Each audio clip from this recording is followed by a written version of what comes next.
शुभ संध्या। मैं अर्चना शुक्ला अपने YouTube channel में आज की कक्षा में आप लोगों का बहुत बहुत स्वागत करती हूँ। आइए हम लोग आज क्रिया को देखते हैं।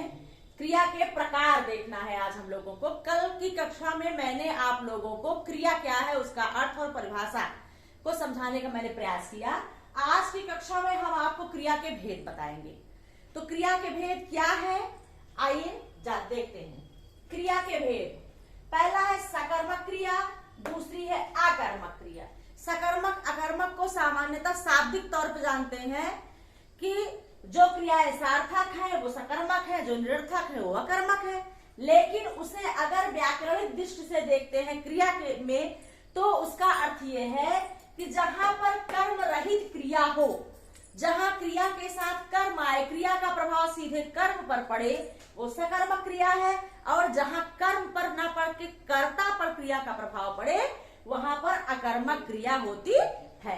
तो आइए देखते हैं सकर्मक क्रिया। पहला क्या है? सकर्मक क्रिया, जिसके साथ कर्म की संभावना हो। जिसके साथ, मैंने आपको बताया, जहां पर कर्म हो, अर्थात जिसका कर्म हो, उसे क्या कहते हैं? सकर्मक क्रिया कहते हैं। जहां पर कर्म हो, कर्म की संभावना हो, जहां क्रिया का प्रभाव डायरेक्ट कर्म पर पड़े, वहां पर सकर्मक क्रिया होता है। अथवा जब क्रिया का फल कर्ता के बजाय कर्म पर पड़े, तब उसे सकर्मक क्रिया कहते हैं। जब क्रिया का फल कर्ता पर न पड़ करके सीधे क्रिया पर कर्म पर पड़े, वहां पर क्या होता है? सकर्मक क्रिया होती है। जैसे राम आम खाता है, यहाँ कर्ता है राम, कर्म है आम, क्रिया है खाना। तो खाया जा रहा है, क्या खाया जा रहा है? आम खाया जा रहा है। आम क्या है? कर्म है।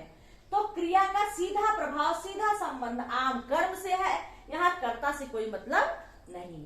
श्याम विद्यालय जाता है, जाना क्रिया है, विद्यालय कर्म है, कर्म हो रहा है, क्रिया हो रही है, कर्म क्या है? विद्यालय है। तो यहाँ पर दोनों का प्रभाव है। क्रिया का प्रभाव डायरेक्ट कहां पर है? कर्म से है। मोहन बाजार जाता है, मोहन करता है, बाजार कर्म है, जाना क्रिया है। तो यहाँ पर क्रिया हो रही है और काम क्या है? बाजार। कर्म क्या है? बाजार। तो ऐसे में जहां पर क्रिया का फल सीधे कर्म पर पड़ता है, वहीं पर सकर्मक क्रिया होती है। आइए देखते हैं। कभी कभी सकर्मक क्रिया में कर्म छिपा रहता है, मतलब कर्म नहीं रहता है, लेकिन तब भी वहां सकर्मक क्रिया होगी। जैसे वह गाता है, गाया जा रहा है, लेकिन अगर इसमें प्रश्न किया जाएगा तो उत्तर मिलेगा, वहां पर सकर्मक क्रिया होता है। ऐसा माना जाता है प्रश्न करने पर उत्तर मिल जाए तो वहां सकर्मक क्रिया होगी। वह गाता है, क्या गा रहा है? गीत। वह पढ़ती है, क्या पढ़ रही है? किताब। सीता लिखती है, क्या लिख रही है? पत्र लिख रही है, या ऐसे में कुछ भी। तो यह वह गाता है, यहाँ पर गीत। वह पढ़ती है में पुस्तक, वह सीता लिखती है में पत्र। ये जो है कर्म यहाँ पर छिपे हुए हैं। तब भी यहाँ कर्म नहीं है, लेकिन तब भी यह कर्म यहाँ पर साइलेंट है, छिपे हुए हैं, तो भी यहाँ पर कौन सा होगा? सकर्मक क्रिया होगी। आइए अब हम अकर्मक क्रिया देखते हैं क्या है। अकर्मक क्रिया, जिन क्रियाओं का फल कर्ता पर पड़े, मतलब वहां कर्म से कोई मतलब ना हो, जहां सीधे क्रिया का प्रभाव कर्ता पर पड़े, वह अर्थात जिस क्रिया में कर्म ना हो, उसे क्या कहते हैं? अकर्मक क्रिया कहते हैं। जिस क्रिया में कर्म ना हो उसे अकर्मक क्रिया कहते हैं। जैसे श्याम सोता है, सोना क्रिया है, किसके द्वारा की जा रही है? श्याम के द्वारा। मोहन जाता है, जाना क्रिया है, किसके द्वारा हो रहा है? मोहन। डायरेक्ट जाने का काम मोहन के द्वारा हो रहा है, यहाँ क्रिया का प्रभाव सीधे कर्ता पर है। बच्चे हंसते हैं, हंसना जो है ये हंसने का सीधा संबंध कर्ता से है, यहाँ कर्म नहीं है। रोना, बच्चा बालक रोता है, बालक जो है करता है, रो रहा है डायरेक्ट जो है क्रिया का प्रभाव कर्ता पर है, और यहाँ कर्म रहित कर्म नहीं है। जहां पर क्रिया का प्रभाव सीधे कर्ता पर हो, कर्म का अभाव हो, वहां पर अकर्मक क्रियाएं होती है।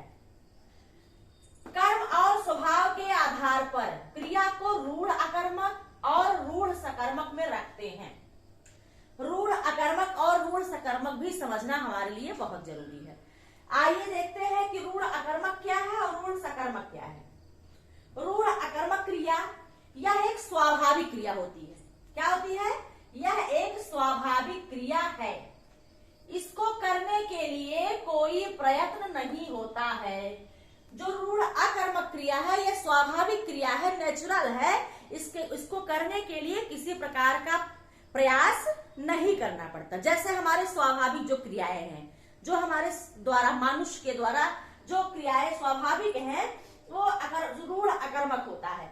जैसे आना जाना, उठना बैठना, सोना जागना, उड़ना जीना, मरना जलना बुझना, गिरना लेटना फिरना, हंसना रोना रहना। इसको करने के लिए, सोने के लिए, जागने के लिए, हंसने के लिए, उठने के लिए, बैठने के लिए, खाने के लिए, पीने के लिए, उठने के लिए, बैठने के लिए, उड़ना, जैसे पक्षियां उड़ती उनका स्वाभाविक गुण है, वो तो उड़ेंगी ही।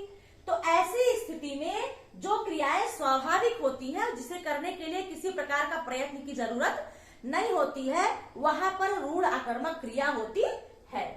अब जैसे वह जा रहा है, वह क्या है? वह जा रहा है सर्वनाम है, और क्या है? क्रिया हो रही है। तो यहाँ पर क्या है? जाना स्वाभाविक क्रिया है, तो ये क्या है? रूढ़ अकर्मक है। आग जल रही, जलना उसका काम है आग का, तो स्वाभाविक क्रिया है, अकर्मक। बच्चा जाग रहा है, जागना भी, उठना जागना सोना सब स्वाभाविक क्रियाएं हैं, तो ये भी क्या है? रूढ़ अकर्मक। मैं लेट गया, लेटना मेरा स्वाभाविक क्रिया है, तो ये भी क्या है? रूढ़ अकर्मक। सोहन बैठ गया, दीपा सो रही है, चिड़िया उड़ रही है, ये सारी चीजें जिनमें ये सारे शब्द स्वाभाविक गुण स्वाभाविक क्रियाएं आए, वहां पर रूढ़ अकर्मक होगा। अब आइए देखते हैं रूढ़ सकर्मक क्रिया क्या है।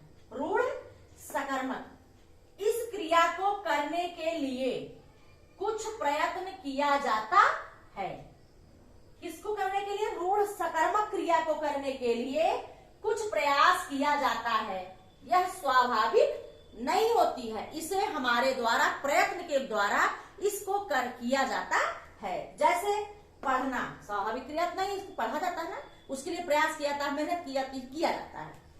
पढ़ना, लिखना, खाना, पीना, लेना, देना, बोना, पोषना, फेंकना, धोना, करना, आना, कहना, लाना, सिलना और बनाना, ये सारे जो हमारे द्वारा क्रियाएं प्रयत्न के द्वारा की जाती हैं और उसे वो स्वाभाविक नहीं होती हैं, वो रूढ़ सकर्मक होती हैं।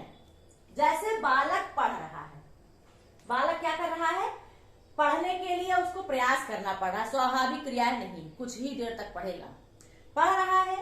सीता लिख रही, लिखना भी स्वाभाविक क्रिया नहीं, प्रयास किया जा रहा है, ये भी रूढ़ सकर्मक है। सेंटेंस में मैंने उसको बता दिया है।